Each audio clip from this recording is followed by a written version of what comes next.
Bonjour à tous, bienvenue dans cette nouvelle page invitée consacrée à une ASBL qui porte bien son nom. Pour nous en parler, nous recevons sur ce plateau sa fondatrice Claire de Kérotem. Alors Claire de Kérotem, bonjour. Bonjour. Alors cette ASBL en toit 2 âges a été fondée en 2009. Quel a été le point de départ de sa création ?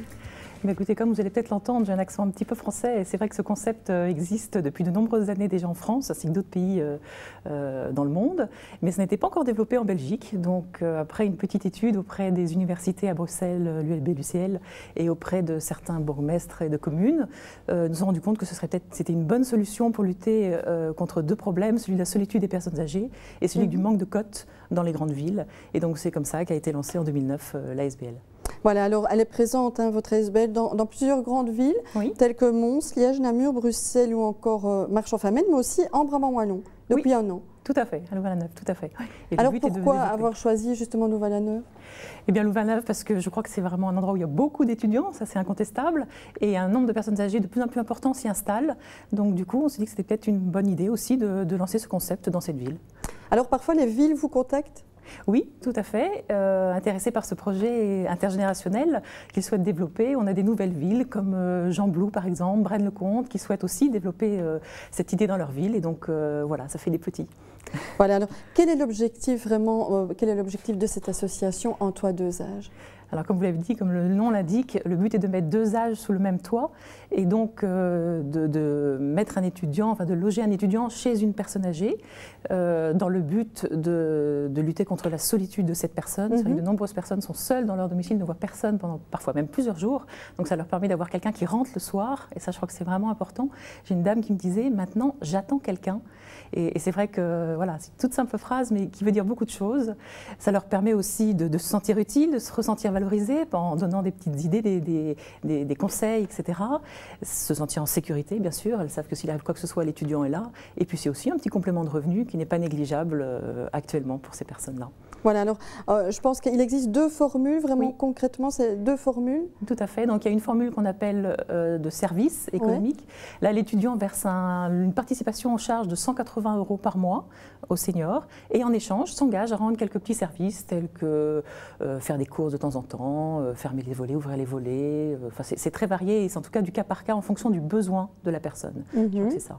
Et la deuxième formule, c'est une formule plus classique. Donc là, l'étudiant verse un loyer de jusqu'à 300 € en tout cas maximum.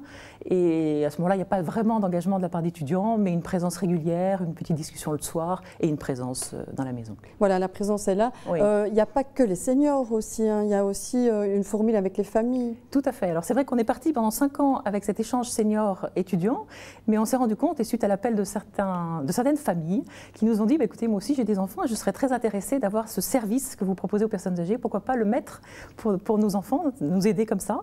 Et donc voilà, et c'est pour ça que depuis 2014, donc depuis janvier, c'est tout récent, on vient d'ouvrir le code sitting, et donc un étudiant qui va chez une famille et qui consacre 5 heures maximum par semaine, l'équivalent d'1 heure par jour éventuellement, pour aider les enfants. C'est le même principe avec le montant Oui, 180 € effectivement est versé à la famille.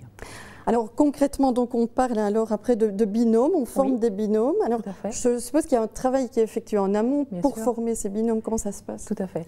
Alors tout d'abord, on a une sélection qui s'opère. Tout d'abord, celle des seniors. C'est vrai que quand un senior nous appelle, on se rend sur place pour vérifier que c'est bien une chambre qui est proposée, pas un coin du salon par exemple, que le cadre est sain, que la personne va bien. Enfin voilà, on vérifie un petit peu quand même du côté senior.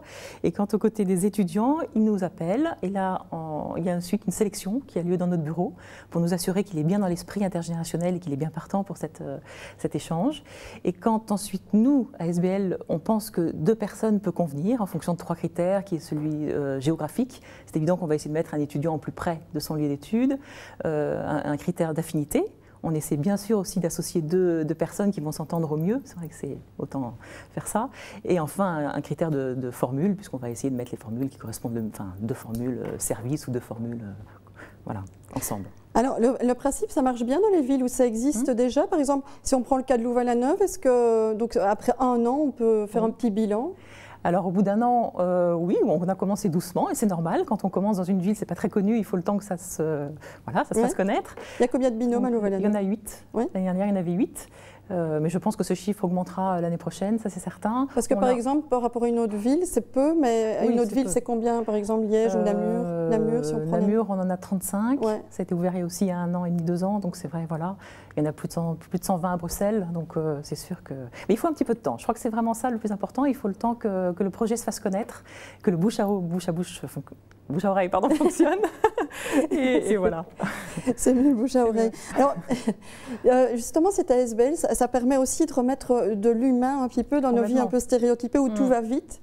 C'est ça aussi important. Ah oui, c'est le projet de base. Je crois que c'est vraiment ça. C'est qu'il y a vraiment un échange de l'humain. C'est vraiment ça, un échange entre jeunes et moins jeunes, et que des beaux échanges puissent avoir lieu et des belles histoires. On en a vraiment beaucoup et c'est chouette. Après, des histoires qui continuent? Oui, alors on a certains étudiants qui continuent à avoir des liens après leurs études, parce que malheureusement, il faut qu'ils partent quand ils ont terminé leurs études. Donc oui. Évidemment, je ne suis pas au courant de tout ce qui se passe, mais oui, je crois que oui. Voilà. Alors toutes les personnes intéressées, elles peuvent aller sur votre site internet, hein, c'est ça? Oui, tout à fait. Là, toutes les informations sont données par ville et après on nous contacte et on répondra au plus vite. Voilà. Merci en tout cas beaucoup Claire de Kerotem d'être venue nous parler de cette ASBL en toi 2 âges sur ce plateau. Et merci à vous de nous avoir suivis. On se retrouve très prochainement pour un autre invité sur le grill.